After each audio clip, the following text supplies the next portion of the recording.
Hello জনগণেরা, কেমন আছো তোমরা? বরাবরের মতো একটা নতুন ভিডিওতে হাজির হয়ে গেলাম আমরা। মা বোনদেরকে জানাই হাজারে সালাম, ছাত্রদের পাশে এভাবে দাঁড়ানোর জন্য।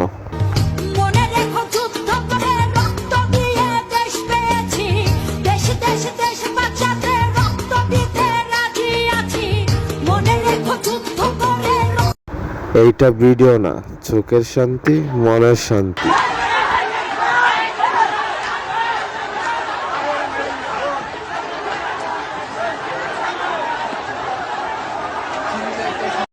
কেমনে পারলো 7 থেকে 8 বছরের বাচ্চাকে গুলি করতে?